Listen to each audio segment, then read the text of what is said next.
तो बच्चों हम लोगों ने पिछले सेशन में बायो में सेल यूनिट ऑफ लाइफ का जो बहुत ही एक इम्पॉर्टेंट कॉन्सेप्ट कंप्लीट किया था, that was structure of chloroplast, है ना। क्लोरोप्लास्ट और माइटोकॉन्ड्रिया के बारे में मैंने आपको एक बहुत इंपॉर्टेंट पॉइंट बताया था, उसको जरा रिकैप कर लो, याद कर लो फिर से, बिकॉज वो बहुत इंपॉर्टेंट पॉइंट है। और वो इंपॉर्टेंट पॉइंट ये था कि जैसे नॉर्मली माइटोकॉन्ड्रिया जो है इन जनरल हर सेल में बहुत इंपॉर्टेंट होता है, ठीक उसी तरह क्लोरोप्लास्ट जो है वो प्लांट सेल के लिए बहुत इंपॉर्टेंट है। और इनकी इंपॉर्टेंस आपको दो चीज़ों से पता चलती है कि एक तो ये डबल मेम्ब्रेन स्ट्रक्चर्स हैं, माइटोकॉन्ड्रिया हो या क्लोरोप्लास्ट हो, दोनों के कैसे हैं, डबल मेम्ब्रेन्स हैं, पहली बात तो। दूसरा कि इनके पास एक स्पेशल क्या होता है, छोटा सेगमेंट ऑफ डीएनए होता है, छोटा उनका सर्कुलर डीएनए होता है, जिसकी वजह से वो सेल्फ रेप्लिकेटिंग भी होते हैं, सेल्फ रेप्लिकेटिंग ऑर्गेनल्स होते हैं, है ना। क्लोरोप्लास्ट के अंदर हमने उसको कैटेगराइज भी किया था, आपको याद हो प्लास्टिड्स को। तो बेसिकली क्लोरोप्लास्ट जो है वो ग्रीन पिगमेंट्स कंटेन करते थे, क्रोमोप्लास्ट जो है वो कैरोटेनॉइड्स कंटेन करते थे, एंड ल्यूकोप्लास्ट वो बेसिकली हम लोगों ने कलरलेस पिगमेंट्स वाले प्लास्टिड्स के नाम पे देखा था, राइट। तो ये एनसीईआरटी के हिसाब से हमने ये सारे क्लासिफिकेशन लिखे हुए। Okay, now let's go to the next eukaryotic cell का ऑर्गेनेल, जिसके बारे में हमने प्रोकैरियोटिक सेल में भी पढ़ा था, एंड दैट इज राइबोसोम्स।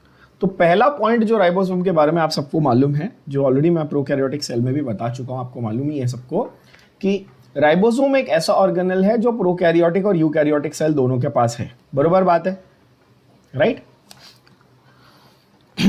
तो राइबोसोम्स आर प्रेजेंट इन, यहां पर मेंशन करेंगे आप अपने एनसीईआरटी में, itself present in both prokaryotes, in both prokaryotes as well as eukaryotes, ये मेंशन करके रखो।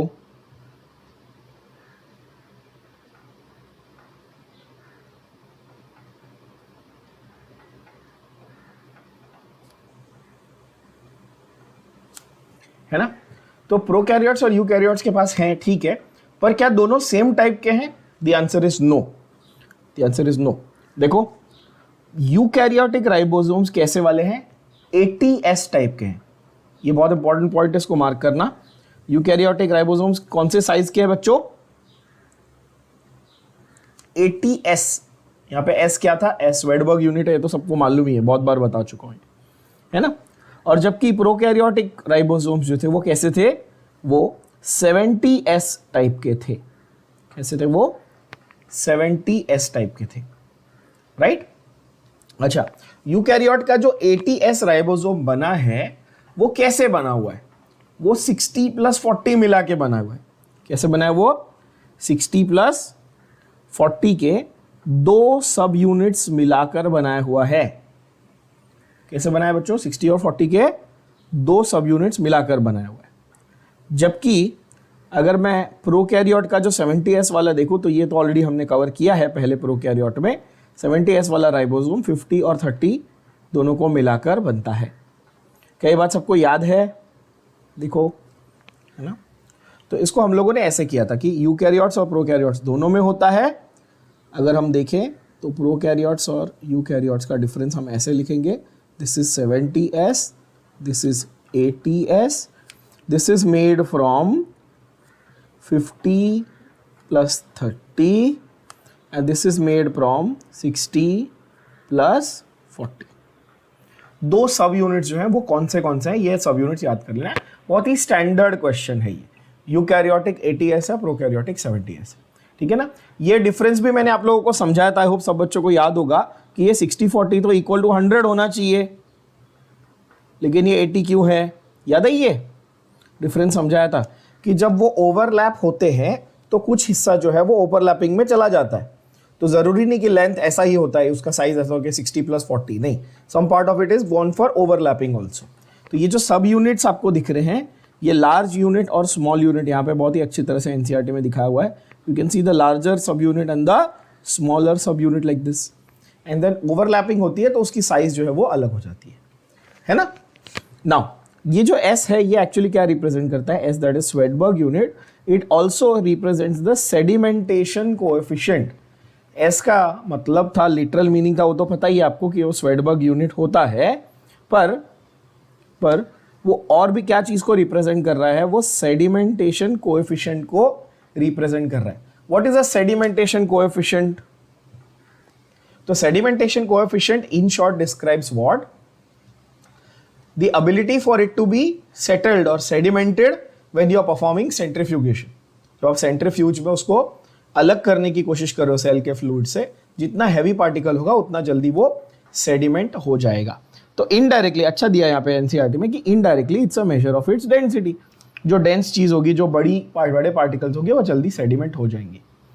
Both 70s and 80s are made of 2 sub units. बता दिया कौन से सब यूनिट्स हैं, राइट. राइबोसोम्स का दूसरा नाम हमने क्या बोला था? They are protein factories of the cell. ये बोला हमने, protein factory of the cell. अगला जो ऑर्गेनेल आता है ये साइटोस्केलेटन है. First of all, this is not a specific organelle, it is actually a network. Cytoskeleton, ये वर्ड क्या रिप्रेजेंट करता है बच्चों? साइटोस्केलेटन एक नेटवर्क को रिप्रेजेंट करता है. ठीक है, तो क्या है exactly cytoskeleton? Comes from the two words, comes from the word cyto. Cyto means cell and skeleton. What does skeleton mean? skeleton का मतलब क्या हिंदी में? बोलो सर, skeleton कंकाल बोलते हैं अपन. skeleton, skeleton क्या करता है आपके बॉडी में? skeleton का रोल क्या है? एक फ्रेमवर्क प्रोवाइड करना, एक ढांचा प्रोवाइड करना. अगर हमारे पास skeleton नहीं होगा, बोन्स नहीं होंगे, तो उसके ऊपर मसल्स वगैरह लगा के हमारा शेप नहीं बनेगा, है कि नहीं? तो skeleton को मैं ऐसा बोल दूं, फ्रेमवर्क, ऐसा बोल दूं. यस, जैसे हैंगर आपके शर्ट को शेप में रखता है, वैसे ही स्केलेटन जो है ये किसी चीज को शेप में रखने के काम आता है, एक फ्रेमवर्क बनाता है. तो साइटोस्केलेटन बेसिकली सेल का स्केलेटन. सेल का स्केलेटन क्या है ये एग्जैक्टली, इसको समझते हैं. It is an elaborate network of filamentous proteinaceous structures. क्या है साइटोस्केलेटन?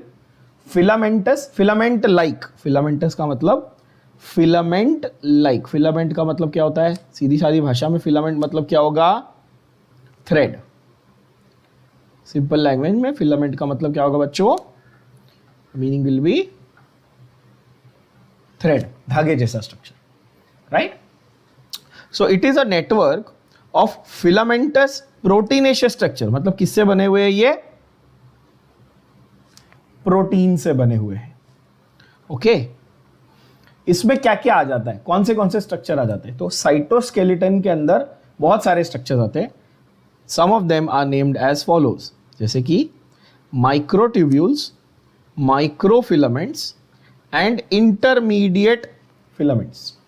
कोई आपको पूछेगा साइटोस्केलेटन के 3 पार्ट्स बताओ, तो आप क्या बताओगे? देखो, और अपन यहीं पे एनसीईआरटी में ही लिख के रखेंगे ताकि लर्न करते वक्त आसानी रहे. साइटोस्केलेटन के 3 पार्ट्स कौन से हैं? Microtubules, microfilaments and intermediate filaments. ठीक है बच्चों, microtubules, microfilaments, intermediate filaments are collectively referred to as cytoskeleton. अब साइटोस्केलेटन का काम क्या है? तो उस साइटोस्केलेटन किससे बना ये तो पता चल गया इन 3 चीजों से. उसका काम क्या है? तो बहुत सिंपल काम है भाई. उसके फंक्शंस हैं मैकेनिकल सपोर्ट. क्या है? Mechanical support. Second, motility. Third, maintaining the shape. अभी फ्रेमवर्क वर्ड बताया ना. एक ऐसा इमेजिनेशन करना कि आपके पास साइकिल, आप सबने साइकिल तो चलाई होगी आई एम श्योर. ठीक है, साइकिल का टायर है. ठीक है, अभी साइकिल के टायर के बीच में अपने पास एक उसका एक्सिस होता है, एक एक्सल होता है, जिसके ऊपर ऐसे स्पोक्स लगाए होते हैं, बरोबर है. अगर ये स्पोक्स सारे के सारे टूट जाएं तो क्या होगा? आपके टायर का शेप क्या हो जाएगा? बिगड़ जाएगा. अगर यहां से स्पोक्स टूट जाते हैं सपोज, तो क्या होगा? टायर का शेप जो है वो बिगड़ जाएगा, है ना बच्चों. तो ये स्पोक्स का काम क्या है? टायर का जो राउंड शेप है उसको मेंटेन करके रखना, बेसिकली उसको सपोर्ट देना. क्योंकि यार देखो, सेल के अपने नॉर्मल सेल के पास, चलो प्लांट सेल के पास तो थोड़ा बहुत सेल वॉल है, लेकिन एक नॉर्मल एनिमल सेल है, अपना सेल है, तो उसके पास तो सिर्फ मेम्ब्रेन है, मेम्ब्रेन तो सॉफ्ट है, तो उसका शेप कैसे मेंटेन होगा, वो सेल कंप्रेशन कैसे झेलेगा, फोर्सेस आएंगे तो कैसे झेलेगा, तो उसको सपोर्ट स्ट्रक्चर चाहिए। तो वो सपोर्ट स्ट्रक्चर कौन देता है, वो सपोर्ट स्ट्रक्चर साइटोस्केलेटन देता है। क्या ये बात समझ में आई? यस बच्चों, है ना? Okay, then cilia and flagella का बहुत ही प्यारा डायग्राम बताया लोग ने। आगे हम लोग सीलिया और फ्लैजेला के बारे में डिटेल में बात करते हैं। साइटोस्केलेटन, छोटा सा पैराग्राफ, सबको समझ में आ गया आई होप सो। 3 चीजें थी उसमें और उसके 3 फंक्शन थे, बहुत सिंपल, ऐसे याद रख लेना है ना। इंपॉर्टेंट था उसमें क्या क्या आ जाता है, पूरे साइटोस्केलेटन का ये 3 फंक्शंस आपको ध्यान में रख लेना। इसके ऊपर क्वेश्चन ज्यादा नहीं आते, सिर्फ ये कभी कभी पूछ लेते हैं विच of the following is not a part of cytoskeleton. तो 3 दिए, 4 नाम दिए रहेंगे, इन तीनों के अलावा एक जो एक्स्ट्रा नाम रहेगा वो गलत वाला है, ठीक है। उसके बाद आते हैं हम लोग सीलिया और फ्लैजेला पे। सीलिया और फ्लैजेला के बारे में भी हमने प्रोकैरियोट्स में बात तो की थी, पर उतने डिटेल में नहीं। अभी डिटेल में इसके बारे में बात करेंगे, सीलिया और फ्लैजेला के बारे में। सबसे पहली चीज आपको क्या जाननी है सीलिया और फ्लैजेला के बारे में, कि भाई ये दोनों out growths of cell membrane है। क्या है बच्चों? Both are out growth of cell membrane. हमने एक in growth of cell membrane के बारे में भी पढ़ा था, याद है सबको? क्या थे? सेल की मेम्ब्रेन जब अंदर की तरफ ग्रो होती है उसको क्या बोलते हैं अपन? उसको अपन ने बोला था प्रोकैरियोट्स में, क्या बोला था? इसको बोला था मीसोसोम। क्या बोला था? मीसोसोम। जब सेल की मेम्ब्रेन अंदर की तरफ ग्रो हो जाए तो उसको क्या बोलते थे अपन? मीसोसोम बोलते थे, है कि नहीं? पर यहां पर हमारा फोकस है सीलिया और फ्लैजेला, तो उनके बारे में बात करते हैं। तो ये जो आउटग्रोथ्स है ये 2 टाइप की है। एक है कि छोटी छोटी मल्टीपल आउटग्रोथ्स है, छोटे छोटे मल्टीपल आउटग्रोथ, बहुत सारे हैं पर छोटे छोटे है साइज में, तो उसको हम लोग क्या बोलते हैं? सीलिया। ये छोटे क्या है? Hair like structures. और फ्लैजेला कैसे? कम रहेंगे, 1 या 2 ही रहेंगे जनरली, पर बड़े रहेंगे, लंबे थ्रेड लाइक स्ट्रक्चर। ये कैसे है? फ्लैजेला है। तो कोई आपको पूछेगा कि बेसिक डिफरेंस क्या है सीलिया फ्लैजेला में, तो आप क्या बोलोगे? कि दोनों आउटग्रोथ हैं। सीलिया छोटे छोटे होते हैं और बहुत ज्यादा नंबर में होते हैं, और फ्लैजेला बड़े होते हैं पर नंबर में बहुत कम होते हैं। क्या ये सिंपल बात सबको समझ में आई? इजी है?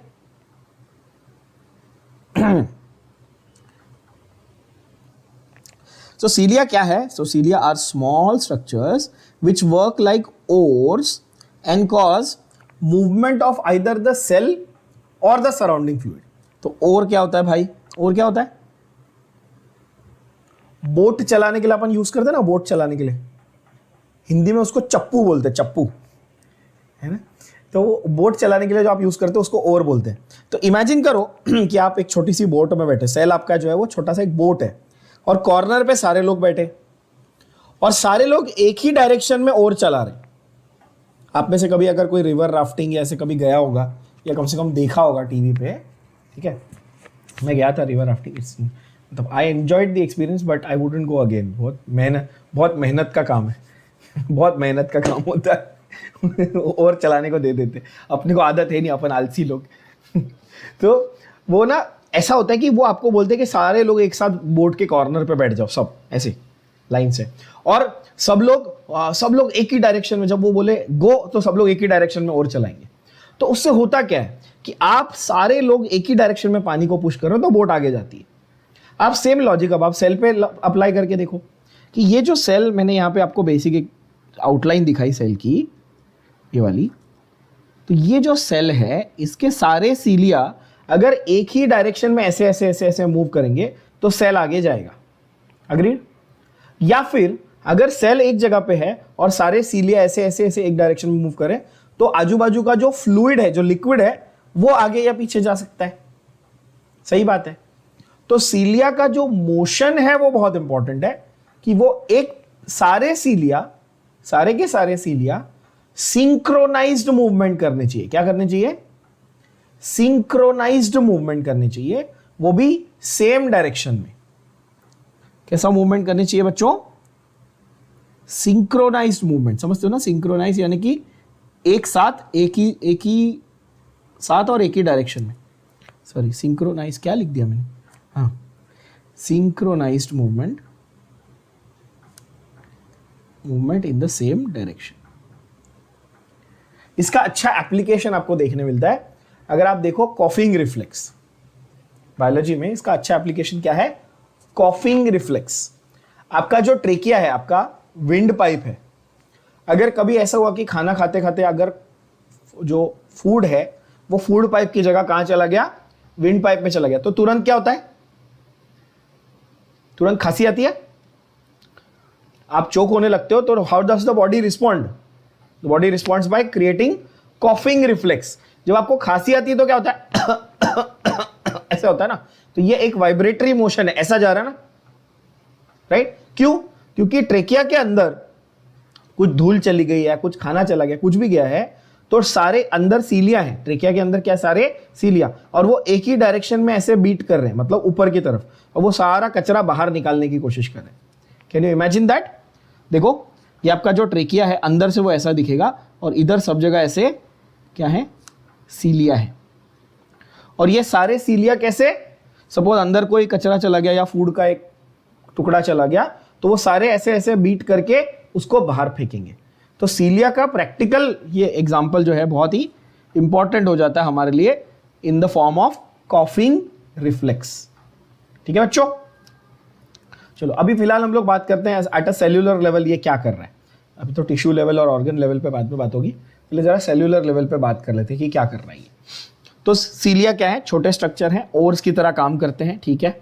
या तो सेल को मूव करेंगे या आजू बाजू के फ्लूइड को मूव करेंगे, ये भी ठीक है। अभी माइक्रोस्कोपिक स्टडी ऑफ सीलियम और फ्लैजेलम, ये क्या दिखाता है? दोनों सेपरेटली प्लाज्मा मेम्ब्रेन से कवर्ड है। पहली बात तो अगर एक अकेला सीलियम हो या एक अकेला फ्लैजेलम हो, दोनों के पास अपनी खुद की क्या होती है? अपनी एक प्लाज्मा मेम्ब्रेन की कवरिंग होती है, पहली बात तो। और उनका अंदर जो कोर होता है, उसको आप क्या बोलते हो? एक्सोनीम या एक्सोनीमा भी बोलते हैं लोग। क्या बोलते हैं? Axoneme. Comes from two words, axis that is the centre, है ना, and nema which means thread. Again the idea is it's a central thread like structure. Try and understand this. अगर आपका सीलिया या फ्लैजेला आप देख रहे हो, तो अंदर जो है ना एक कोर होता है। उसका कोर मतलब उसका सेंट्रल हिस्सा, उसको कोर बोलते हैं, ठीक है? जिसको हम लोग ने क्या नाम दिया? एक्सोनीम। और इसके ऊपर एक पतली सी क्या है? मेम्ब्रेन। जो मेम्ब्रेन का एक्सटेंशन है उसकी कवरिंग है। इसके ऊपर क्या है? मेम्ब्रेन के एक्सटेंशन की, प्लाज्मा मेम्ब्रेन की कवरिंग है। ठीक है बच्चों? ये हुआ हमारा basic idea of core, that is axoneme and it's covering of plasma membrane. ये सीलिया में भी देखा जाता है। अब फ्लैजेला कैसे होते हैं भाई? तो flagella are comparatively longer and are responsible only for cell movement. Cilia जो है फ्लूइड भी मूव कर सकते हैं, सेल भी मूव कर सकते हैं। फ्लैजेला सिर्फ जिस सेल में लगे हुए हैं उसको ही मूव करेंगे, ठीक है? Prokaryotic bacteria also possess flagella, but these are different from the eukaryotic flagella. Flagella जो होते हैं वो प्रोकैरियोट्स और यूकैरियोट्स में अलग अलग होते हैं। अब इसके बारे में भी डिफरेंस भी समझेंगे अपन, ठीक है? तो पहले तो आप क्या समझे कि सीलियम हो या फ्लैजेलम हो, इन दोनों में क्या होता है? कवरिंग ऑफ प्लाज्मा मेम्ब्रेन होती है, और इनके कोर को हम एक्सोनीम कहते हैं। ओके, इसके अलावा क्या होता है इनमें? Plus at the same time they possess a number of microtubules that run parallel to the long axis। यानी कि जो इनका कोर है वो भी, अगर मैं कोर को भी अंदर जाके देखूं तो कोर के अंदर छोटे छोटे क्या है? ट्यूब्यूल्स है, माइक्रो ट्यूब्यूल्स है, जो लॉन्ग एक्सिस के पैरेलल ऐसे जा रहे हैं। तो इमेजिन करो आपके पास बाल ऐसे, आपके हेयर, पतले पतले हेयर का पूरा एक बंडल है, तो उस बंडल को मैं क्या बोलूंगा? एक्सोनीम। और एक एक हेयर को मैं क्या बोलूंगा? Micro tubule. एक एक हेयर को मैं क्या बोलूंगा? Micro tubule. तो पूरा जो बंडल ऐसा लिया मैंने लंबा, और उसके ऊपर मैंने क्या लगा दिया, ऊपर से प्लाज्मा मेम्ब्रेन लगा दिया, तो ये बना क्या, सीलियम या फ्लैजेलम। अब ये जो माइक्रोट्यूब्यूल्स अंदर है ना बच्चों, ध्यान से सुनना, ये जो माइक्रोट्यूब्यूल्स अंदर हैं, इनकी अरेंजमेंट डिसाइड करेगी कि आपके पास किस टाइप का सीलियम या फ्लैजेलम है। ये बात को बहुत ध्यान से सुनना, मैंने क्या बोला, जो ये माइक्रोट्यूब्यूल्स अंदर हैं उनकी अरेंजमेंट डिसाइड करेगी कि आपके पास किस टाइप का, व्हाट टाइप ऑफ सीलियम और flagellum that we are dealing with, that will be understood from the arrangement of microtubules inside the axoneme. Think of it this way, अगर ये फिंगर सब क्या है, माइक्रोट्यूब्यूल्स, सपोज ये छोटे छोटे क्या है, माइक्रोट्यूब्यूल्स, इनको पूरा एक साथ जमा करो, ये पूरा एक स्ट्रक्चर बन गया, ये क्या है, एक्सोनीम। इसके ऊपर क्या करो, प्लाज्मा मेम्ब्रेन लगा दो, ठीक है। अब अगर मैं इसको बीच से ऐसे काट के ऐसे देखूं, साइड से, समझ रहे हो, इसका ऐसे सेक्शन करके, बीच में से ऐसे सेक्शन करके आपको ऐसे दिखाऊं मैं, क्रॉस सेक्शन व्यू, तो आपको क्या दिखेगा, छोटे छोटे माइक्रोट्यूब्यूल्स के अरेंजमेंट्स दिखेंगे, correct. How those microtubules are arranged, that will tell you what type of cilia or flagella is being studied. I hope ये क्लियर हुआ सबको मैं क्या बोल रहा हूं। अंदर से माइक्रोट्यूब्यूल्स का अरेंजमेंट हम लोग अभी देखने जा रहे हैं। So this is a diagram that I want you to focus on, ध्यान से देखो। एक्सोनीम जो है उसका वो सेंट्रल कोर है, करेक्ट। ऊपर से क्या लगी हुई है, प्लाज्मा मेम्ब्रेन, और इस एक्सोनीम के अंदर भी ये जो छोटे छोटे ब्लू टील कलर के, ब्लू कलर के आपको दिख रहे हैं, ये छोटे छोटे, ये आपके माइक्रोट्यूब्यूल्स हैं। ये क्या है, आपके माइक्रोट्यूब्यूल्स बच्चों, है ना। और अंदर जब मैं उसका क्रॉस सेक्शन देख रहा हूं ऐसे बीच से कट करके, तब आपको ये माइक्रोट्यूब्यूल्स का जो अरेंजमेंट है उसके ऊपर फोकस करना है। अब ये डायग्राम में देख के आप काफी अच्छे से इमेजिन कर पा रहे होंगे, है ना। और जो मैंने आपको साइकिल के टायर का एग्जाम्पल दिया था अभी 2 मिनट पहले, साइकिल के टायर का एग्जाम्पल दिया था कि स्पोक्स लगे होते हैं उसमें, तो एक सेंटर होता है और स्पोक्स लगे होते हैं। Can you see something similar here, आपको कुछ सिमिलर दिख रहा है यहाँ पे। तो स्ट्रक्चर को मेंटेन करने के लिए आपके पास यहाँ पर सेंटर है और ऐसे स्पोक लाइक स्ट्रक्चर्स दिख रहे हैं आपको, है ना, ताकि वो शेप को अच्छे से मेंटेन करके रख सके, राइट। कोर क्या है, एक्सोनीम है, और अंदर क्या है, माइक्रोट्यूब्यूल्स है। जैसे कि ये सेम एनसीईआरटी का ही स्टेटमेंट जो अभी अपन ने देखा, तो यहां पर ये माइक्रोट्यूब्यूल्स ऐसे लगे हुए हैं। सेंटर में अलग अरेंजमेंट होता है और पेरीफेरी पे अलग अरेंजमेंट होता है, और ये बाहर क्या है, उसकी प्लाज्मा मेम्ब्रेन है, राइट। माइक्रोट्यूब्यूल्स लगे हुए, कोर जो है उसका वो एक्सोनीम है, और बाहर जो लगे हुए हैं वो माइक्रोट्यूब्यूल्स है।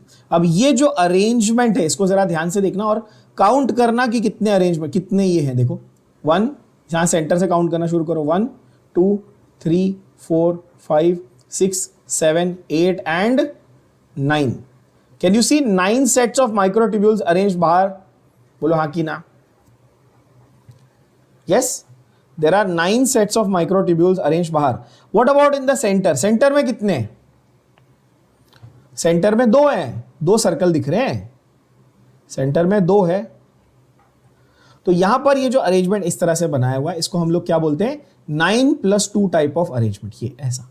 और यही अरेंजमेंट आपको ये आपको क्रॉस सेक्शन में दिखा रहा हूं ना मैं, मतलब ये पूरा ऐसे लंबा ट्यूब जैसा स्ट्रक्चर है, इसको बीच में से काट के आप साइड से देख रहे हो, है कि नहीं। साइड से देखने पे क्या समझा आपको, पेरीफेरी में यहाँ पे 9 माइक्रोट्यूब्यूल्स का सेट लगा हुआ है और सेंटर में 2 माइक्रोट्यूब्यूल्स का सेट लगा हुआ है। आई होप ये एब्सोल्युटली क्लियर हुआ सबको। तो इसलिए centrally located, pair of centrally located, ये एनसीईआरटी की स्ट्रेट अवे लाइन है, आप अपनी एनसीईआरटी सामने लेके बैठे हो, चेक कर सकते हो। 9 pairs of radially arranged tubules and 1 pair of centrally located tubules, ठीक है। अब आप बोलोगे सर 1 पेयर है, बरोबर है ना, लेकिन यहां पे मैंने क्या बताया, ये 2 अलग अलग सर्कल है, तो इसके लिए हम लोग इसको 2 गिन रहे, राइट, 2, और बाहर ऐसे 9 है। टेक्निकली अगर मैं गिनने जाऊं पेयर्स में तो बाहर 18 होने चाहिए, फिर अगर पेयर्स के हिसाब से एग्जैक्ट गिन तो, बट ये ओवरलैपिंग है। क्या ये बात समझ पा रहे हो आप। तो इसलिए हम लोग इसको क्या बोलते हैं, 9+2 टाइप ऑफ अरेंजमेंट। क्या ये बात क्लियर है बच्चों। चलो, तो यहां पर देखो, एक्सोनीम के अंदर क्या है, 9 डबलेट्स है। 9 क्या है, डबलेट्स, यानी दो दो के पेयर्स हैं, ठीक है। 9 डबलेट्स ऑफ पेरिफेरल माइक्रोट्यूब्यूल्स, जो कहाँ है, अलोंग द सर्कमफ्रेंस लगे हुए, इसलिए उसको हम लोग रेडियल अरेंजमेंट बोलते हैं। और 1 पेयर सेंट्रली लोकेटेड होते हैं, इसीलिए इसको हम कहते हैं 9+2 एरे। क्या कहते हैं, 9+2 array. And central tubules are connected by bridges. It is also enclosed by central sheath which is connected to one of the tubules of each peripheral doublet by a radial spoke। Basically जो centre के structures हैं जो उसको support provide कर रहे हैं, कहाँ गए, ये वाले, ये जो सेंटर के स्ट्रक्चर्स है ना, ये वाले जो उसको सपोर्ट प्रोवाइड कर रहे हैं, राइट, वो। और एक अलग से एक सेंट्रल शीथ, एक अलग से लेयर होता है इसके ऊपर, कोर वाले, सेंटर वाले जो 2 माइक्रोट्यूब्यूल है उनके ऊपर एक अलग से शीथ होती है, एक मेम्ब्रेन होती है, जिसको हम लोग क्या बोलते हैं, सेंट्रल शीथ बोलते हैं। क्या बोलते हैं बच्चों, सेंट्रल शीथ। तो इस डायग्राम में हर एक वर्ड के ऊपर फोकस करना। ये बाहर का आपका क्या है, प्लाज्मा मेम्ब्रेन है, क्लियर, ये वाला, ये ग्रीन कलर का, ये आपका प्लाज्मा मेम्ब्रेन। ये जो बाहर 2-2 के सेट लगे हुए हैं, ये क्या है, ऐसे, ये डबलेट है। कितने डबलेट्स है अपने पास, 9 डबलेट्स है ऑफ पेरिफेरल माइक्रोट्यूब्यूल्स के डबलेट्स हैं, ठीक है। फिर 2 बीच में जो कोर में लगे हुए हैं वो क्या है, वो है सेंट्रल माइक्रोट्यूब्यूल। ये दोनों जो कोर में लगे हुए हैं ये क्या है बच्चों, ये दोनों सेंट्रल माइक्रोट्यूब्यूल है।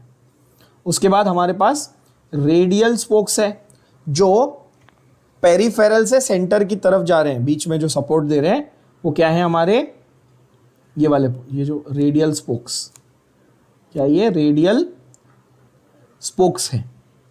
और सेंट्रल शीथ तो पता ही, अभी बताया आपको, सेंट्रल शीथ का क्या नाम था, जो कोर को कवर कर रहा है एक छोटा सा मेम्ब्रेन, उसको क्या बोलते हैं, सेंट्रल शीथ बोलते हैं। And last but not least, inter doublet bridge. 2 doublets को भी कनेक्ट करना पड़ेगा ना, ये जो 2, एक डबलेट है और ये दूसरा डबलेट है, उनको कनेक्ट करने के लिए यहाँ पे छोटे छोटे ब्रिज लाइक स्ट्रक्चर्स है, उनको हम क्या बोलते हैं, इंटर डबलेट ब्रिज बोलते हैं। क्या ये सारी बातें आप लोगों को क्लियर हुई। और ये इलेक्ट्रॉन माइक्रोस्कोप इमेज है, सेम चीज की क्या दिखाई है यहाँ पे, इलेक्ट्रॉन माइक्रोस्कोप पे जो इमेज दिखती है वो है ना। तो इसीलिए सेल का जो है पूरा का पूरा शेप मेंटेन्ड रहता है बिकॉज ऑफ द साइटोस्केलेटन। सारे बच्चे प्लीज मार्किंग करके लेना प्रॉपर डायग्राम की, एक एक चीज जो हमने, जो डायग्राम के जो लेबलिंग्स हैं उनको अच्छे से मार्क करके लेना, क्योंकि इसके ऊपर डायग्राम बेस्ड क्वेश्चन बहुत बार आता है। खास करके वो ऐसा कोई भी एक चीज को ब्लैंक छोड़ देंगे और उसमें से एक बोलेंगे मार्क करने, जैसे कि ये इंटर डबलेट ब्रिज है ना। पेरिफेरल ट्यूब्यूल और सेंट्रल ट्यूब्यूल तो सब बच्चे मार्क कर ही लेते हैं, सेंट्रल शीथ और इंटर डबलेट ब्रिज को ध्यान से मार्क कर लेना, ओके। चलो, then you have total 9 radial spokes होंगे आपके पास, ऑफ कोर्स, ठीक है। पेरिफेरल डबलेट्स को लिंकर्स, यानी कि ये जो इंटर डबलेट ब्रिज है, इसको हम लोग किस नाम से जानते हैं, इसको हम लोग लिंकर के नाम से भी जानते हैं। And both cilium and flagellum come from centriole like structure called the basal bodies. किसमें से आते हैं, बेसल बॉडीज। यानी कि बेसिकली सेल के पास एक ऑर्गेनेल है जिसका बेसिकली नाम है क्या, बेसल बॉडी। जब भी सेल को सीलिया या फ्लैजेला बनाना है तो वो बेसल बॉडी ही सीलिया या फ्लैजेला प्रोड्यूस करेगी। क्या ये बात समझ में आई। तो आप बोलोगे कि सर आपने तो स्टार्टिंग में बोला कि सीलिया और फ्लैजेला सेल मेम्ब्रेन से बन रहे, क्या ये मैंने बोला स्टार्टिंग में, हाँ ना, ये बोला ना, सीलिया और फ्लैजेला तो सेल मेम्ब्रेन से बन रहे है कि नहीं। तो इसको जरा समझते हैं क्या है यहाँ पे फंडा। आपके सेल का ये मेम्ब्रेन है, इस मेम्ब्रेन को अगर आप जूम करके देखोगे तो इसके अंदर यहाँ पर छोटे से क्या बने हुए, छोटे छोटे बेसल बॉडीज बने हुए, सेल के मेम्ब्रेन का ही हिस्सा है वो, मतलब मेम्ब्रेन में ही एम्बेडेड है। अब ये मेम्ब्रेन क्या करेगा, ये एक्सोनीम बनाएगा जिसके अंदर 9+2 अरेंजमेंट होगी माइक्रोट्यूब्यूल्स की, और ये प्लाज्मा मेम्ब्रेन जो है उसके ऊपर ऐसे एक्सटेंड हो जाएगी, तब जाके आपका सीलिया या फ्लैजेला बनेगा। तो basal body is going to produce the cilium और flagellum, right, and which is basically an extension of the cell membrane itself. क्या ये बात समझ में आई?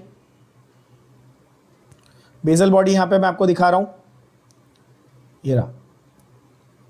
जैसे आपका बाल, हेयर जो रूट है फॉलिकल से ग्रो होता है कि नहीं, वैसे इमेजिन करो कि सीलिया या फ्लैजेला जो बन रहा है, जो बाहर आ रहा है ऐसे, वो कहां से आ रहा है? वो बेसल बॉडी से आ रहा है। क्लियर? आगे बढ़ते हैं। So that was your cilium और फ्लैजेलम। ये हमेशा याद रखना, सीलिया बहुत सारे होते हैं, फ्लैजेला कम होते हैं। हमारे बॉडी में सीलिया का कहाँ रोल है मैंने बता दिया, कहाँ है। जैसे अच्छा और एक एग्जांपल ये भी दे देता हूँ, in the human body, humans अपने केस में सीलिया का रोल ज़्यादा करके आपको ट्रेकिया में देखने मिलेगा। ऐसे तो बहुत सारे ओविडक्ट्स वगैरह में भी है, करेक्ट, बट मेनली मैंने ट्रेकिया का एग्जांपल दिया, यानी कि आपका विंड पाइप है ना। और फ्लैजेला का बहुत अच्छा एग्जांपल क्या है? Movement of sperm cell. Sperm ऐसा दिखता है ना, स्पर्म का एक टेल होता है ना, वो टेल एक्चुअली क्या है? वो एक तरह का फ्लैजेलम ही है। वो एक तरह का क्या है बच्चों? फ्लैजेलम है ना। ओविडक्ट जो होता है ना, उसमें फिंगर लाइक प्रोजेक्शंस होते हैं, उसको हम फिम्ब्रिए बोलते हैं, which is a modified version of the same thing, but आगे हम लोग उसको डिटेल में करेंगे। मैं आपको वो नया वर्ड देके अभी कंफ्यूज नहीं करना चाहता। तो आप बोलोगे सर सीलिया फ्लैजेला ठीक है, फिम्ब्रिए क्या होता है? Fimbriae are finger like projections, ठीक है, okay. So that was your सीलिया and flagella. I hope ये क्लियर हुआ। अगला है हमारा सेंट्रोजोम एंड सेंट्रियोल। अब सेंट्रियोल के बारे में हम लोग सेल डिवीजन में बात कर चुके हैं। सेंट्रियोल क्या बनाते हैं बच्चों? They make the spindle fibres, correct, they make the spindle fibres for cell division. Cell division में काम आने वाले जो स्पिंडल फाइबर हैं उनको कौन बना रहा है? उनको सेंट्रियोल्स बना रहे हैं। क्या ये बात सही है? सेंट्रियोल नाम के छोटे छोटे ऑर्गेनेल हैं जो स्पिंडल फाइबर बनाते हैं। स्पिंडल फाइबर क्या करते थे? क्रोमोसोम के सेंट्रोमियर पे जाके अटैच होते थे और फिर क्रोमोसोम्स को सेपरेट करने में हेल्प करते थे। ये हमने किया हुआ सेल डिवीजन में, यस। अच्छा, ये सेंट्रियोल कहां से बन रहे हैं? तो centrioles are made from an organelle called centrosome. Centrioles are made from an organelle called centrosome. अब ये चीज बहुत ध्यान से सुन लेना, ये है बड़ा इजी, बट बिकॉज नाम इतने सिमिलर है सबके, इसलिए बच्चे अक्सर कंफ्यूज हो जाते हैं। तो आप कंफ्यूज ना हो इसलिए क्लियर कर देता हूं, ठीक है। क्रोमोसोम, सेंट्रोजोम, सेंट्रियोल, सेंट्रोमियर, ये सब वर्ड्स एक जैसे साउंड करते हैं। क्रोमोसोम सेंट्रोसोम में कंफ्यूज नहीं होना है, सेंट्रोमियर और इसमें सेंट्रोसोम में कंफ्यूज नहीं होना। कैसा है देखो, क्रोमोसोम क्या है बच्चों? तो बोलोगे सर ये डीएनए का थिक एंड फॉर्म है जो माइटोसिस करते वक्त मेटाफेज में दिखता है। अग्रीड? Everybody knows this. अच्छा, सेंट्रोसोम क्या है? ये सेल का एक ऑर्गेनल है। सेंट्रोसोम क्या है? सेल का एक ऑर्गेनेल है। सेंट्रियोल क्या है? सेंट्रियोल क्या है? तो ये एक दूसरा ऑर्गेनेल है बेसिकली, जो सेंट्रोसोम से बनता है। कहां से बनता है? सेंट्रोसोम से बनता है, सेंट्रोसोम में होता है, ऐसा समझ, ठीक है। और सेंट्रोमियर क्या था याद करो? क्रोमोसोम के बीच में, यानी कि सिस्टर क्रोमैटिड्स को ज्वाइन करने वाला, ये सिस्टर क्रोमैटिड्स को ज्वाइन करने वाला सेंट्रोमियर था। ये चारों वर्ड्स एक जैसे साउंड करते हैं, सिमिलर साउंड करते हैं, तो इनमें आपको कोई कंफ्यूजन नहीं होना चाहिए, ठीक है बच्चों। ये लिखो मत, सिर्फ समझाने के लिए बोला है, ओके। तो सेंट्रोसोम क्या है? तो एक सेल ऑर्गेनेल है इसके अंदर दो छोटे छोटे सिलिंड्रिकल स्ट्रक्चर्स होते हैं, जिन सिलिंड्रिकल स्ट्रक्चर्स को हम सेंट्रियोल्स बोलते हैं। उन दोनों सिलिंड्रिकल स्ट्रक्चर्स को we call as centrioles. Okay, तो ये सेंट्रियोल्स दिखते कैसे, पहले जरा ये देख लेते हैं। They are surrounded by amorphous pericentriolar material. इसके ऊपर आएंगे बाद में, not important. Both centrioles are perpendicular to each other, in which each has an organization like a cartwheel। Cartwheel समझते हो, बोलो बैलगाड़ी का पहिया, उसको कार्टव्हील लिटरल मीनिंग है ना, कार्टव्हील बोलते हैं।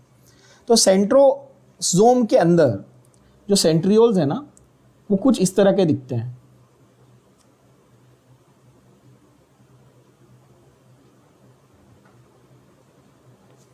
ये दोनों एक दूसरे से ऐसे परपेंडिकुलर होते हैं, ऐसे राइट एंगल पे होते हैं, ठीक है ना। अगर दो सेंट्रियोल है आपके पास, एक इस एक्सिस में तो एक इस एक्सिस में, हमेशा जब भी आप देखोगे कि सेंट्रियोल के डायग्राम बनाए हुए हैं तो जनरली आपको इस तरह से दो ऐसे छोटे छोटे स्ट्रक्चर्स मिलेंगे, जो कैसे बनाए बच्चों, एक दूसरे से हमेशा परपेंडिकुलर बनाए हुए हैं। कैसे बनाए हुए हैं, परपेंडिकुलर बनाए हुए हैं, और अंदर से उनका जो ऑर्गेनाइजेशन है वो कैसा है, कार्टव्हील शेप का है। अब ऐसा क्यों बोलते हैं, देखो, क्योंकि अंदर उनका जो ऑर्गेनाइजेशन है वो भी similar to what we just did in cilia flagella, वैसा ही है। कैसे, there are 9 evenly spaced peripheral fibrils of tubulin protein. जैसे वहां पे क्या था, पेरिफेरल माइक्रोट्यूब्यूल्स थे ना, वहां पे क्या था, 9 डबलेट्स ऑफ पेरिफेरल माइक्रोट्यूब्यूल्स थे। तो यहां पर भी 9 फाइब्रिल्स हैं, छोटे छोटे फाइबर के स्ट्रक्चर्स हैं, which is made up of which protein, which is made up of a protein called as tubulin.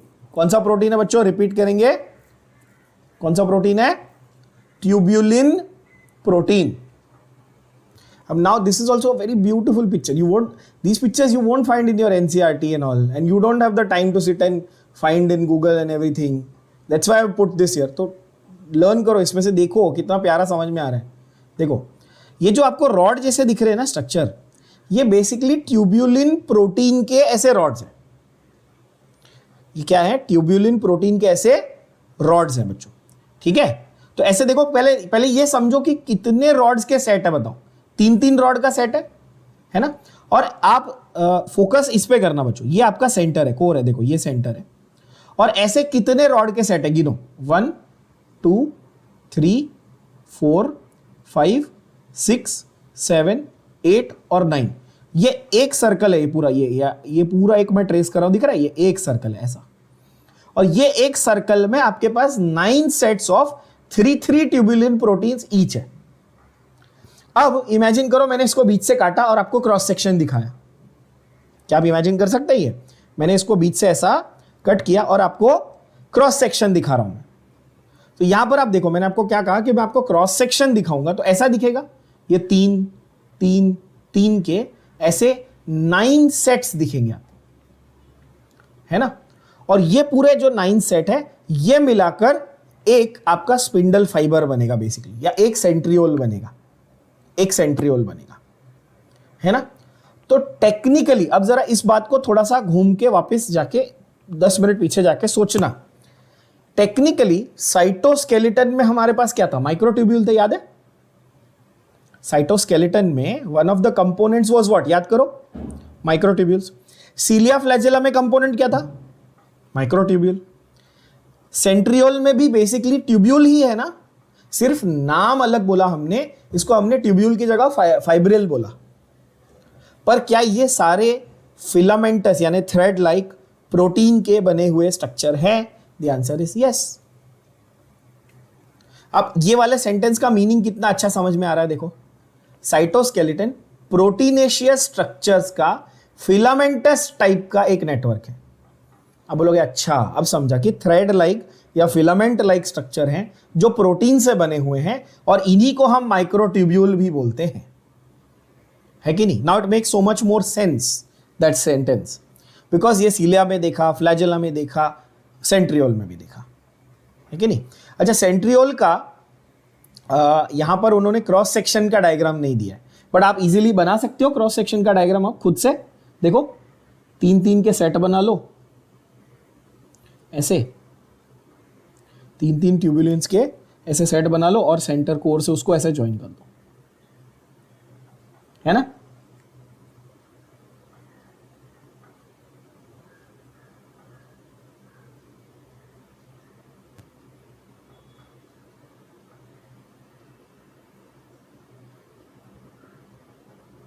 इस तरह से, तो ऐसे मैं पूरे 9 के सेट बना लूंगा और उसको क्या करूंगा, ज्वाइन कर लूंगा, है ना। ये मैंने रफली ऐसे बना दिया। तो ये 9 हैं, 3-3 के सेट्स हैं। अब ये डायग्राम आपको समझ में आ गया, फोटोग्राफ आपने देख ली, तो आपको ये सेंटेंस बहुत ही आसान लगेगा। क्या बोलता है वो, each peripheral fibril is actually a triplet. Agreed.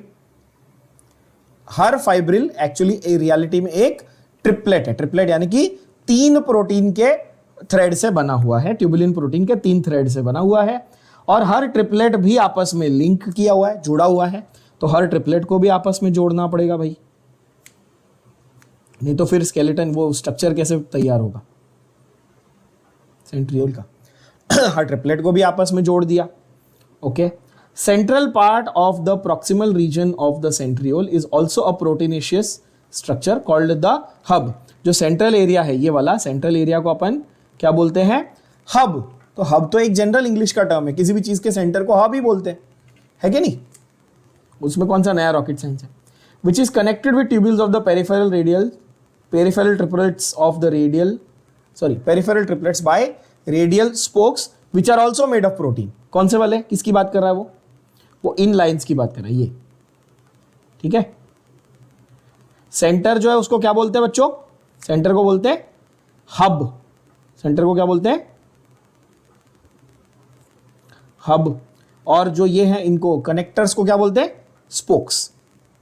तो उसमें क्या नया क्या है, मतलब तो इंग्लिश भाषा के सिंपल वर्ड्स हैं भाई। सेंटर है उसको हब बोलेंगे और साइड को जो है वो स्पोक्स बोलेंगे, है ना। मतलब हमने ह्यूमन बींग्स ने तो टायर वायर बहुत बाद में बनाया, नेचर ने बना के भेजा है ना। सारी इंस्पिरेशन नेचर ने पहले से बना के दी हुई है हमको।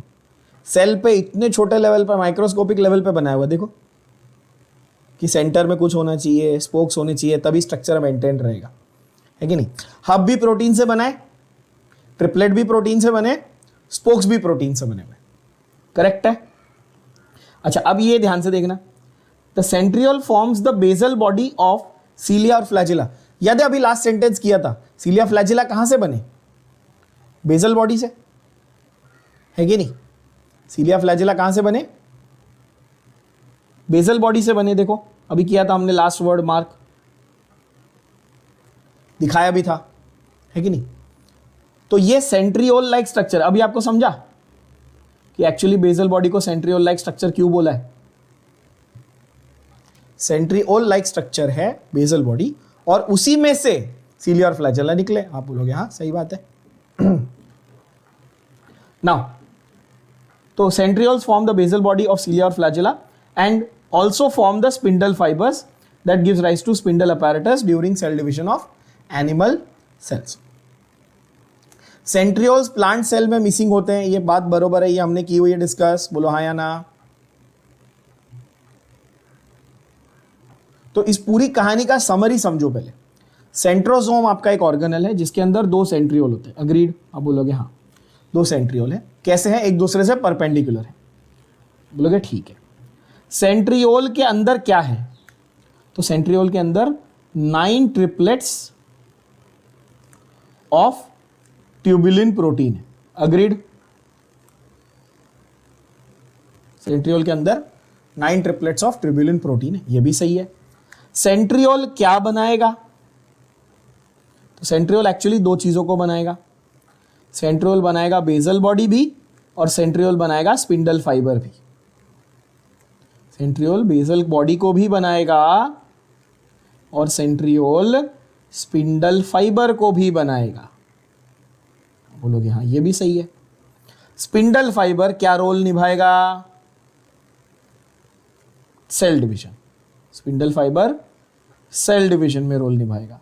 और बेसल बॉडी क्या रोल निभाएगी? तो बेसल बॉडी सीलिया और फ्लैजेला बनाएगी। क्या ये पूरी कहानी सबको समझ में आ गई कि क्या हो रहा है? बोलो हाँ या ना, है ना, सारा कुछ। तो सेंट्रोसोम से हमारी कहानी शुरू हुई थी, उसके अंदर स्ट्रक्चर क्या है, उससे क्या बन रहा है, उससे क्या डिराइव हुआ, उसका क्या रोल है, ये सारी चीज़ें हमने देख ली। और खास करके ये भी कि भाई ये एनिमल सेल में हो रहा है, जो भी स्पिंडल फाइबर का रोल है वो एनिमल सेल में है। इसीलिए इनफैक्ट हमने माइटोसिस तो ऑलरेडी देख लिया। एनिमल सेल में जो माइटोसिस होता है ना, उसको हम लोग एस्ट्रल माइटोसिस बोलते थे। क्या बोलते थे? Astral mitosis. ये एनसीईआरटी में दिया नहीं था ये सेंटेंस आपके सेल डिवीजन चैप्टर में, बट ये लिख के रख लेना। एनिमल सेल में किस टाइप का माइटोसिस होता है बच्चों? एस्ट्रल माइटोसिस, यानी कि एस्ट्रल फाइबर्स बनते हैं ना उनमें। अब मैंने ये आपको बताया हुआ है कि एस्ट्रल फाइबर्स क्या होते हैं। जिनको याद नहीं उनके लिए बता दूं, ये आपका सेल है, सेल का ये पोल पे सेंट्रियोल था, तो जो छोटे छोटे ऐसे फाइबर निकल रहे थे उनको हम लोग क्या बोलते थे? एस्ट्रल फाइबर बोलते थे। ये छोटे वाले को क्या बोलते थे अपन? एस्ट्रल फाइबर, क्योंकि ये स्टार जैसे दिखते हैं ना। और सेंट्रियोल कहाँ है? एनिमल सेल में, इसलिए एनिमल सेल के माइटोसिस को हम लोग कभी कभार एस्ट्रल माइटोसिस भी इस वर्ड से भी जानते हैं। ठीक है, ये एक्स्ट्रा पॉइंट है, ये लिख के रख लेना। चलो यहां तक हमारा कंप्लीट हुआ। कौन सा? सीलिया, फ्लैजेला, साइटोस्केलेटन और centriole. Last but not least, सबसे इंपॉर्टेंट क्या? न्यूक्लियस। तो न्यूक्लियस सबसे पहली बार किसने डिस्क्राइब किया था? रॉबर्ट ब्राउन ने। रॉबर्ट ब्राउन ने पहली बार न्यूक्लियस को डिस्क्राइब किया था। सेल किसने पहली बार डिस्क्राइब किया था बच्चों? सेल पहली बार डिस्क्राइब किया था रॉबर्ट हुक ने, और न्यूक्लियस पहली बार डिस्क्राइब किया था रॉबर्ट ब्राउन ने, है ना। ये हम लोगों ने स्टार्ट में देखा था इस चैप्टर के, ये चीज हमने ऑलरेडी देख ली। ओके, उसके बाद nucleus is usually stained by basic dyes and it was given the name chromatin by another scientist named as Flemming. ठीक है, तो nucleus by Robert Brown, the term chromatin was given by Flemming. क्यों the word chromatin? Chroma मतलब darkly stain, chroma मतलब colour, तो जो ज्यादा darkly colour पकड़ता है, जो ज्यादा डार्कली स्टेन होता है वो क्रोमैटिन। ये भी मैं आप लोगों को बता चुका हूं, जिन बच्चों को नहीं समझ में आया तो उनके लिए बता दूं कि भाई जो थ्रेड लाइक स्ट्रक्चर होता है आपका, जो न्यूक्लियस के अंदर थ्रेड लाइक स्ट्रक्चर होता है, एक्चुअली उसको क्रोमैटिन बोलते हैं अभी अपन, है ना। तो the material of the nucleus that was densely stained was called chromatin by the scientist Flemming. क्या बात क्लियर है? ओके, जब इंटरफेज होता है सेल डिवीजन में, जब ही इंटरफेज होता है, इंटरफेज क्या था? दो सेल डिवीजन के बीच का फेज, जहां पर सेल क्या कर रहा है? तैयारी कर रहा है सेल डिवीजन की, है ना। तो इंटरफेज में, ठीक है, जब न्यूक्लियस होता है तब उसके पास highly extended, highly coiled fibre like structure होते हैं, जिसको हम लोग बोलते हैं क्रोमैटिन। साथ ही साथ उसके पास क्या होता है? न्यूक्लियोप्लाज्म होता है। क्या होता है? न्यूक्लियोप्लाज्म। अब ध्यान से सुनना जरा, जब सेल के अंदर है तो साइटोप्लाज्म, जब फ्लूइड सेल के अंदर है तो क्या? साइटोप्लाज्म।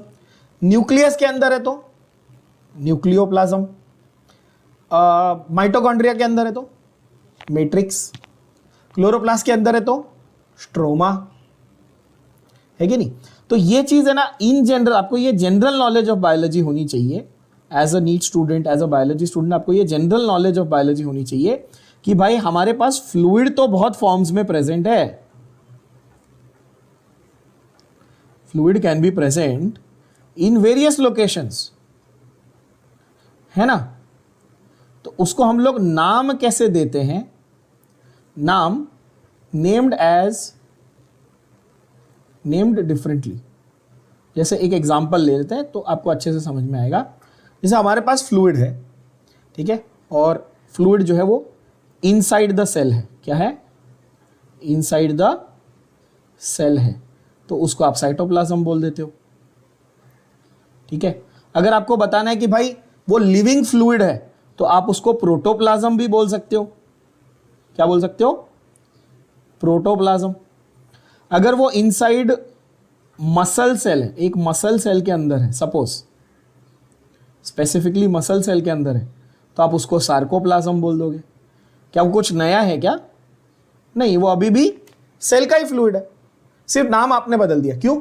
क्योंकि अब वो मसल सेल के अंदर, तो उसको साइटोप्लाज्म ना बोल के आपने स्पेसिफिकली क्या बोल दिया? सार्कोप्लाज्म। तो आपको ये वर्ड समझ में आ गया होगा कि मसल का मतलब सार्को। गया दिमाग में इतना? अच्छा, यही सेम चीज जब भी इनसाइड माइटोकॉन्ड्रिया थी तो हमने क्या बोला? इसको बोला मैट्रिक्स। जब यही सेम चीज इनसाइड क्लोरोप्लास्ट थी तो हमने बोला स्ट्रोमा। यही जब प्लांट सेल के अंदर थी तो भी उसको साइटोप्लाज्म बोल सकते थे, बट हम लोग उसको ज्यादा करके फिर सेल सैप बोलते। क्या बोलते? Cell sap. एक ही बात है, एक ही बात है। अच्छा, आउटसाइड सेल चला गया तो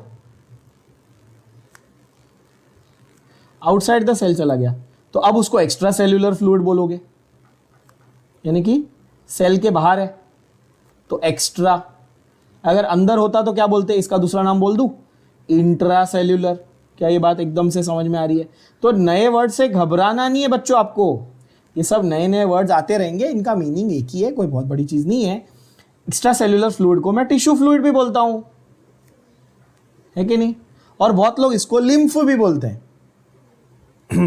तो आउटसाइड जब सेल, आउटसाइड द सेल जब जाएगा तो एक्स्ट्रा सेल्यूलर फ्लूइड बोल लो, टिश्यू फ्लूइड बोल लो, लिम्फ बोल लो। तो यहां पर fundamental idea that I am trying to give you is कि ये अलग अलग है। तो सेम उसी तरीके से अभी इनसाइड न्यूक्लियस है, अगर न्यूक्लियस के अंदर है तो क्या कुछ नया है? नहीं, अब उसको नाम दे दिया न्यूक्लियोप्लाज्म। तो प्लाज्म का मतलब फ्लूइड, प्लाज्मा का मतलब फ्लूइड, और कहां है उसके हिसाब से उसको नाम दे दिया। इसमें माइनर वेरिएशंस होते हैं, जैसे जैसे सेल सैप में क्या होगा कि थोड़े बहुत extra inclusion body storage material होगा। न्यूक्लियोप्लाज्म का कॉम्पोजिशन साइटोप्लाज्म में से कुछ, जैसे डीएनए होता है न्यूक्लियस के पास, बाहर सेल के साइटोप्लाज्म में डीएनए नहीं होता, क्रोमैटिन थ्रेड नहीं होता, पर बाकी ओवरऑल कॉम्पोजिशन सबका सेम है। और ये नए वर्ड्स जो हैं, इससे आपको कुछ ये नहीं, टेंशन नहीं लेना है, सब basically they mean the same thing. Okay, ये सिर्फ इसलिए बता दिया ताकि इसके पहले भी बहुत वर्ड्स आए, आगे भी आएंगे, तो उसका टेंशन नहीं लेना।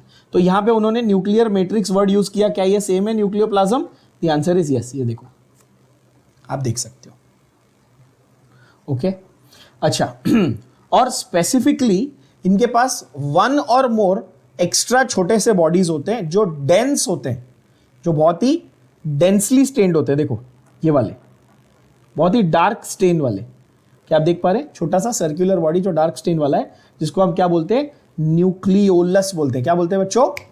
वन और more spherical body is called nucleolus. अब ये जो न्यूक्लियर एनवेलोप है, ये बहुत बार, ये तो कंटाल गए होगे, इतनी बार मैंने बोला, आप पक गए होगे मेरे से, है ना, कि न्यूक्लियस को हमेशा डबल मेम्ब्रेन होती है। बहुत बार बोला है ना, न्यूक्लियस को हमेशा क्या होती है? Double membrane. और उसको हम लोग मेम्ब्रेन नहीं बोलते, उसको हम लोग क्या बोलते हैं? एनवेलोप। क्या बोलते हैं? एनवेलोप। तो इस एनवेलोप में एक्चुअली डबल मेम्ब्रेन है, मतलब there are two parallel membranes with the space in between. Now this is very important, nuclear perinuclear space, यानी कि दोनों मेम्ब्रेन्स के बीच में स्पेस कितनी है? 10 से लेके 50 नैनोमीटर तक की स्पेस है। कितनी है? 10 to 50 नैनोमीटर्स की स्पेस है। It is called the perinuclear space. क्या बोलते हैं इसको? Perinuclear space. ओके, तो ये न्यूक्लियस को एनक्लोज करती है, जो डबल मेम्ब्रेन है ये न्यूक्लियस के आजू बाजू पूरी है। अच्छा, ये क्या कंटिन्यूअस मेम्ब्रेन है क्या? सवाल ये, मैंने सवाल क्या पूछा आपको कि क्या ये न्यूक्लियर एनवेलोप, ये जो डबल मेम्ब्रेन है, क्या ये कंटिन्यूअस एनवेलोप है कि बीच बीच में इसमें जगह है, खाली जगह है? तो आंसर एक ही, इसमें बीच बीच में खाली स्पेस प्रेजेंट है, और वो खाली स्पेस का नाम क्या है? Nuclear pore. क्या नाम है बच्चों? Nuclear pore. अब जरा इसका मतलब समझते हैं, ठीक है ना, थोड़ा सा डायग्रामेटिकली समझते हैं जरा। देखो, आपके पास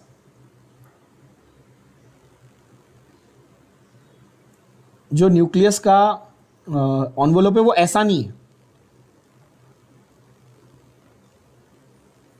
ऐसा नहीं है, कंटिन्यूअस नहीं है।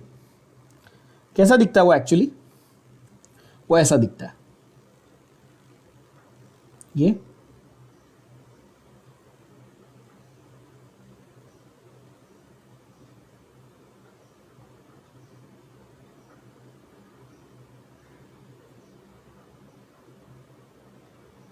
मैंने परफेक्ट सर्कल नहीं बनाया, आप समझ जाओ, ठीक है। तो ये जो है डबल मेम्ब्रेन तो है, बीच में ये स्पेस है, इसका नाम क्या है? पेरीन्यूक्लियर स्पेस, ठीक है। ये आउटर मेम्ब्रेन, ये इनर मेम्ब्रेन, और ये जो खाली जगह दिख रही है आपको, ये वाली जहां पे ये टच नहीं हो रहे, ये खाली जगह जो है, इसको हम लोग क्या बोलते हैं बच्चों? इसको बोलते हैं न्यूक्लियर पोर। क्या बोलते हैं? Nuclear pore. पोर का लिटरल मीनिंग क्या है? होल, छोटा सा होल है ना, तो ये पोर है। क्या जरूरत है इस पोर की? तो भाई न्यूक्लियस और बाकी के सेल में कम्युनिकेशन चाहिए कि नहीं चाहिए? सेल को अगर न्यूक्लियस के पास कोई न्यूट्रिएंट्स भेजने हैं, न्यूक्लियस को वहां से आरएनए और प्रोटीन वोटीन बना के कुछ भेजना है, तो क्या चाहिए? मूवमेंट के लिए रास्ता चाहिए कि नहीं? तो इसलिए ये न्यूक्लियर पोर जो है उसका वो फंक्शन है। क्या करता है न्यूक्लियर पोर? देखो मार्क करो, इंपॉर्टेंट है। न्यूक्लियर पोर क्या करता है बच्चों? Nuclear pores are the passages through which movement of RNA and protein takes place in both directions between the nucleus and the cytoplasm. Cell का साइटोप्लाज्म और nucleus के बीच में जो आदान प्रदान होगा, जो लेन देन होगा, इंपोर्ट एक्सपोर्ट, वो कहां से होगा? वो न्यूक्लियर पोर के थ्रू होगा। कहां से होगा? वो न्यूक्लियर पोर के थ्रू होगा। अच्छा, अब रियलिटी जरा समझो, रियलिटी समझना, बहुत मस्त चीज बता रहा हूं। अगर मैं इसको बहुत जूम करके आपको दिखाऊं, क्या आपको ये बड़ी इमेज दिख रही है सबको? आई होप स्क्रीन पे जूम करके देखो। तो ये न्यूक्लियर पोर एक्चुअली पूरा का पूरा खाली होना सही है क्या? नहीं। एक्चुअली क्या होता है ना, यहां पर और छोटे छोटे एकदम टाइनी, ऐसे एकदम टाइनी पार्टिकल्स का एक ऐसे रिंग बना होता है। मतलब ये कंप्लीटली एम्प्टी नहीं है, इसमें भी एक से छोटी सी रिंग बनी हुई है, छोटे छोटे पार्टिकल्स की एक रिंग बनी हुई है, वेरी टाइनी माइक्रोस्कोपिक पार्टिकल्स की रिंग बनी हुई है। उस रिंग को एक्चुअली हम लोग बोलते हैं एन्यूलस। क्या बोलते हैं? एन्यूलस। क्या बोलते हैं बच्चों? एन्यूलस। तो कोई आपको पूछेगा कि न्यूक्लियर पोर रियल में एम्प्टी है क्या, तो रियलिटी क्या है? न्यूक्लियर पोर एम्प्टी है क्या? नहीं। Nuclear pore consists of tiny particles which forms a small ring, that ring is called annulus. ऐसे बहुत सारे रिंग रहेंगे तो annuli. You know why the word annulus is used? Interesting fun fact. Annual, annual word का मतलब, annual का मतलब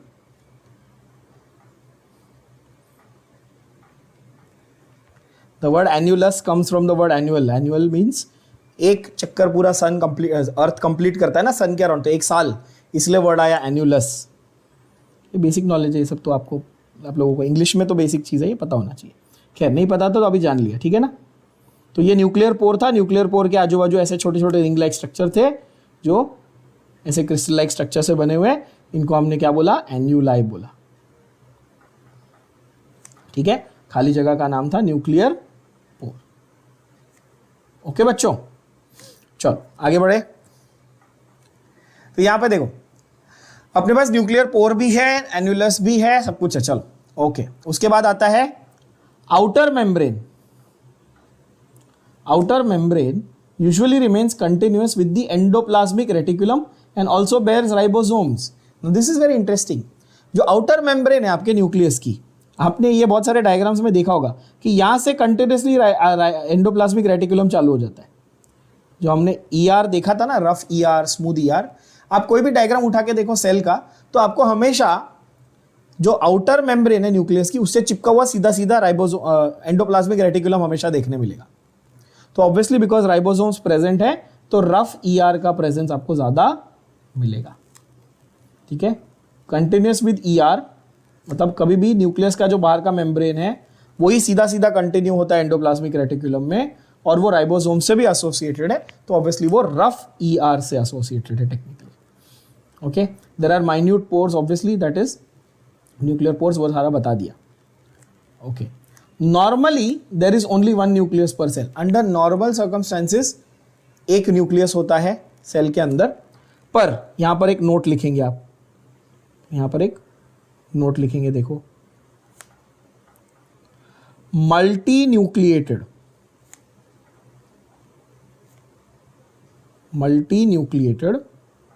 cells are seen in blood,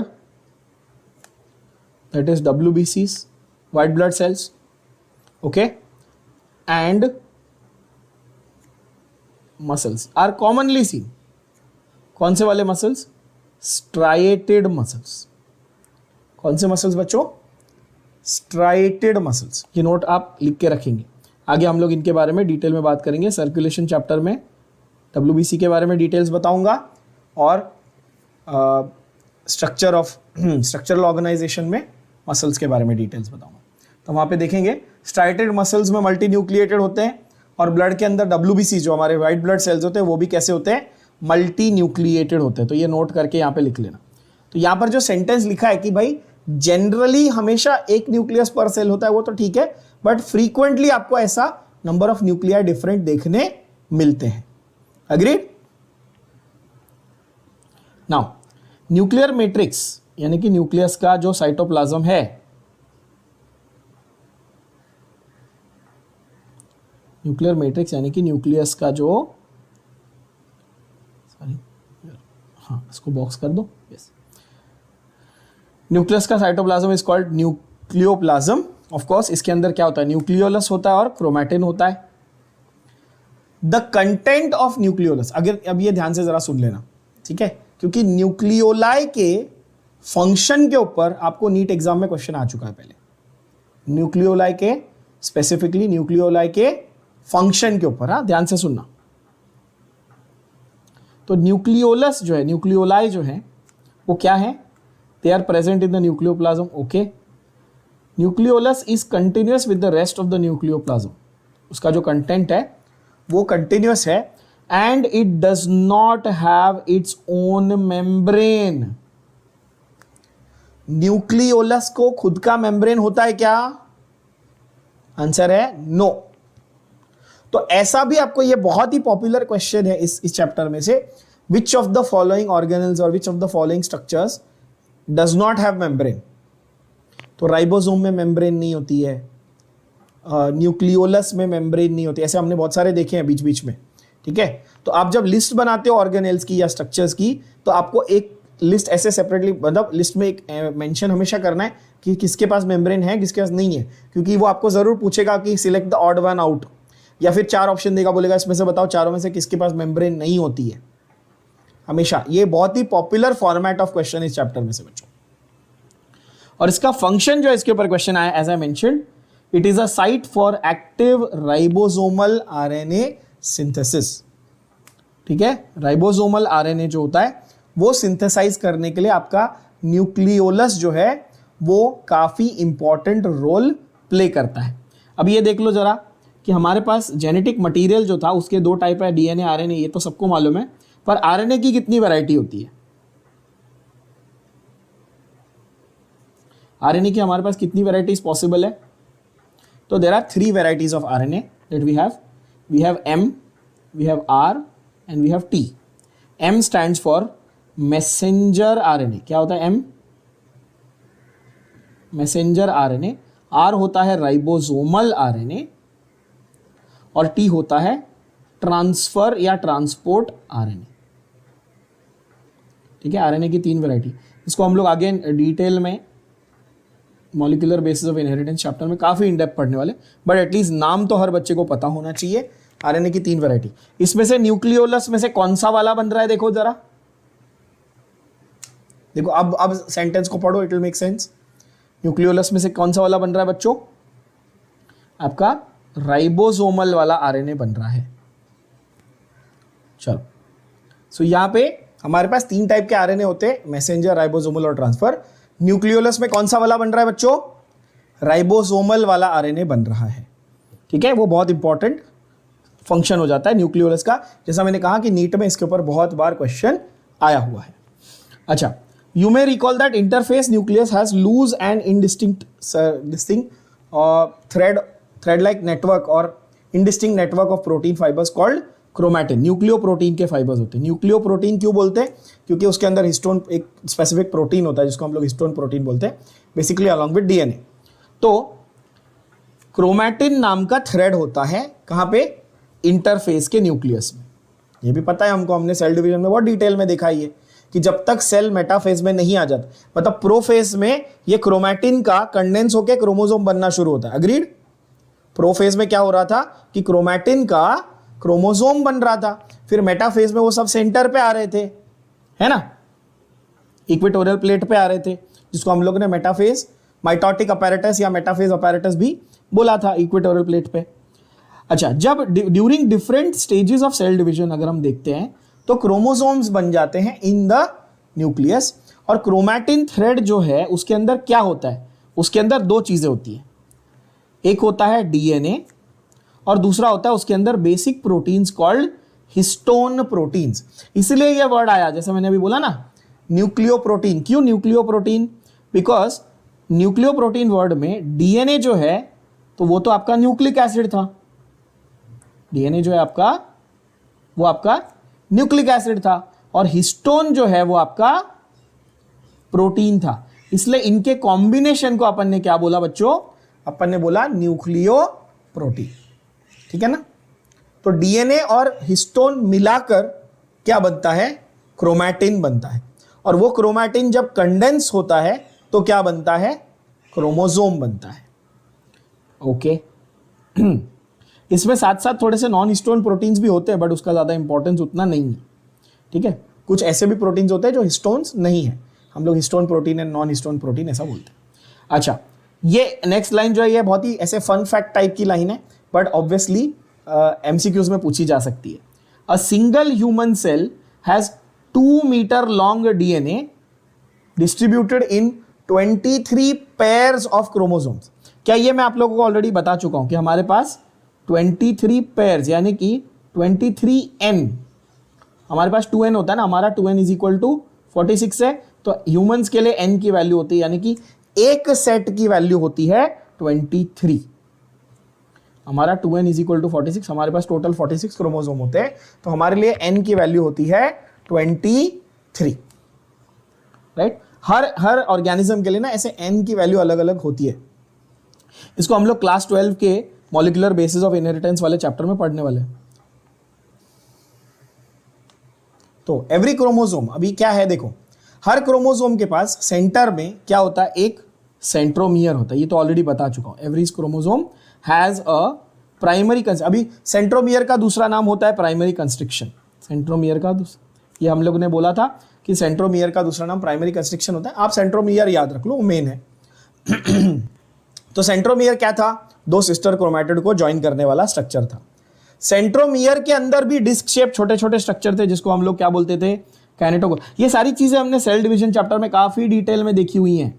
ठीक है? और मैंने आप लोगों को एक पिक्चर भी बताया था, एक डायग्राम भी बताया था कि ऐसा होता है, देखो कि ये क्रोमोसोम है जिसके ये सिस्टर क्रोमैटिड हैं, और बीच में उसमें ऐसा ये स्ट्रक्चर है, ये सेंट्रोमियर है।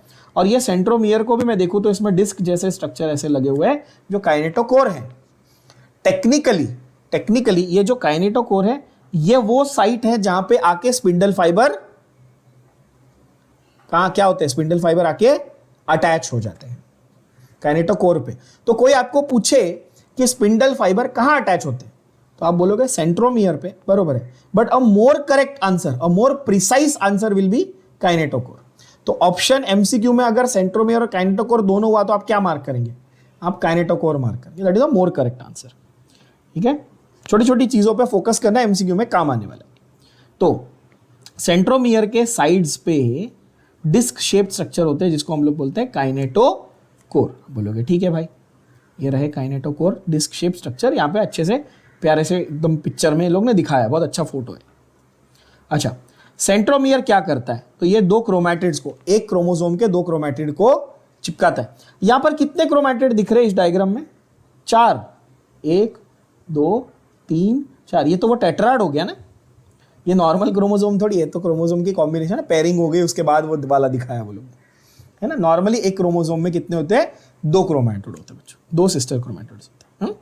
Okay, based on position of centromere chromosomes can be classified into 4 types. ये भी मैंने आप लोगों को ऑलरेडी बताया हुआ है। एक्चुअली मैंने आपको शेप के हिसाब से बताया था, अगर याद करो तो शेप के हिसाब से ऐसा था। मैंने बोला था एक था वी शेप, एक था एल शेप, एक था जे शेप और एक है आई शेप, इस तरफ से। अब इनके बायोलॉजी में नाम क्या है, इनके बायोलॉजी में नाम क्या है, जरा इनके बारे में बात कर लेते हैं। ठीक है, तो इनके बायोलॉजी में नाम है मेटासेंट्रिक। क्या नाम लिखेंगे आप? मेटासेंट्रिक, सब मेटासेंट्रिक,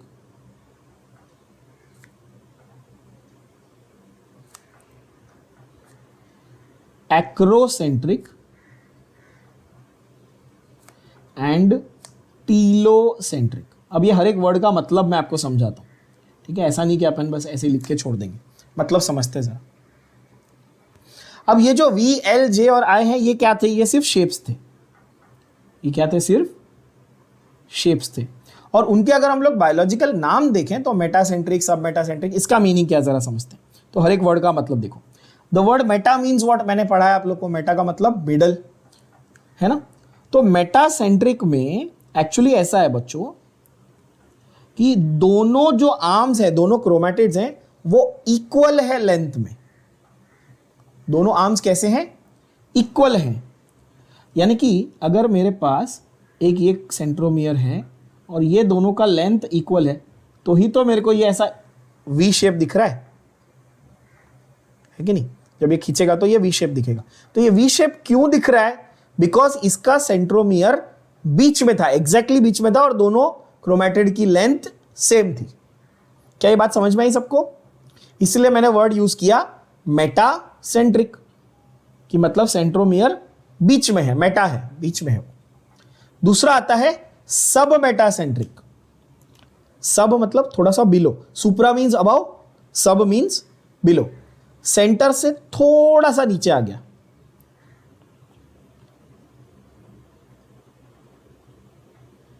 सेंटर से थोड़ा सा नीचे आ गया। तो जब ये बनेगा तो ये ऐसा एल शेप बनेगा। देखो, यानी एक आर्म थोड़ा सा बड़ा। एल शेप टेक्निकली हम लोग क्या बताने की कोशिश करें एल शेप से, कि एक आर्म थोड़ा सा बड़ा है, दूसरा आर्म थोड़ा सा कंपैरेटिवली स्लाइटली छोटा है। तो इसलिए स्लाइटली अवे फ्रॉम मिडल, इसलिए लिटरल मीनिंग है नाम देखो ना, सब मेटा। सब मेटा मीन्स मिडल से, मेटा से थोड़ा सा नीचे, तो सब मेटा। सब metacentric, centromere is slightly away from the middle. तो क्या होता है? एक छोटा आर्म और एक बड़ा आर्म, तो ये एल शेप बन जाता है। तीसरा क्या होगा? और नीचे ले आओ, तीसरे वाले में और नीचे लेके आ जाओ, और एकदम छोटा। तो ये कैसा बनेगा भाई? तो ये ऐसा बनेगा एकदम, मतलब एक आर्म एकदम लंबा और दूसरा आर्म एकदम छोटा,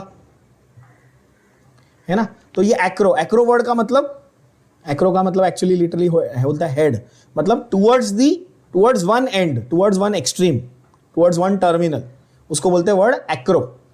क्या बोलते हैं? Word Acro, towards the terminal. तो यहां पर क्या हो रहा है कि भाई जो सेंट्रोमियर है आपका, वो more towards one of the end जा रहा है ना।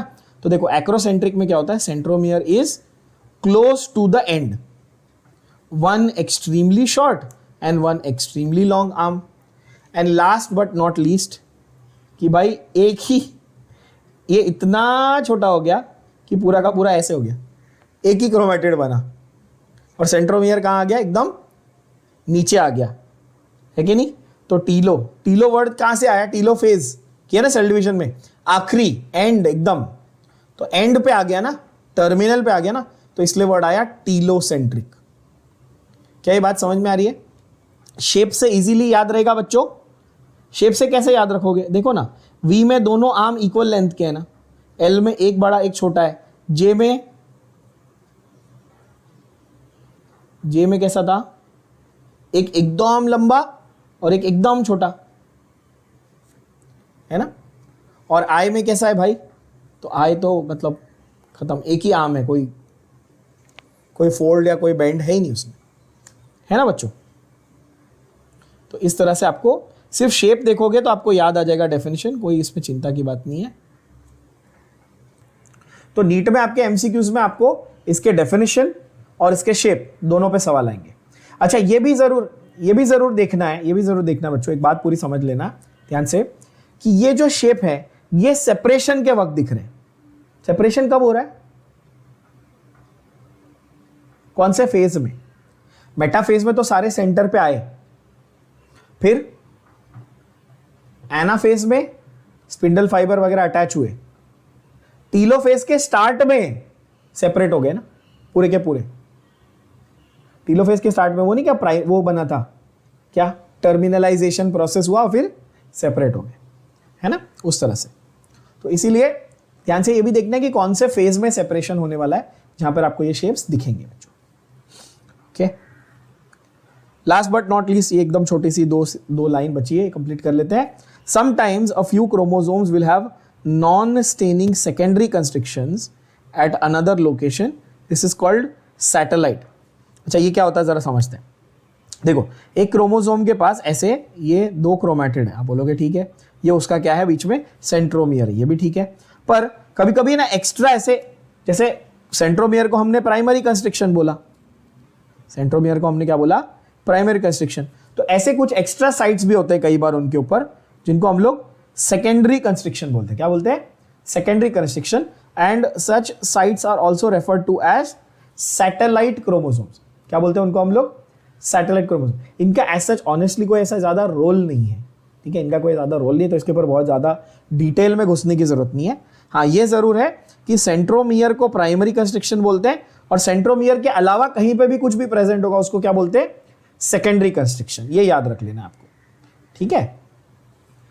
तो यहां पे हुआ आपका जो सेकेंडरी कंस्ट्रिक्शन है, उसी के लिए हम लोग एक छोटा सा फ्रेगमेंट दिखता है कभी कभी, उसको बोलते हैं satellite. And last thing in a eukaryotic cell is microbodies. Eukaryotic cell में आखिरी चीज जो है वो क्या है?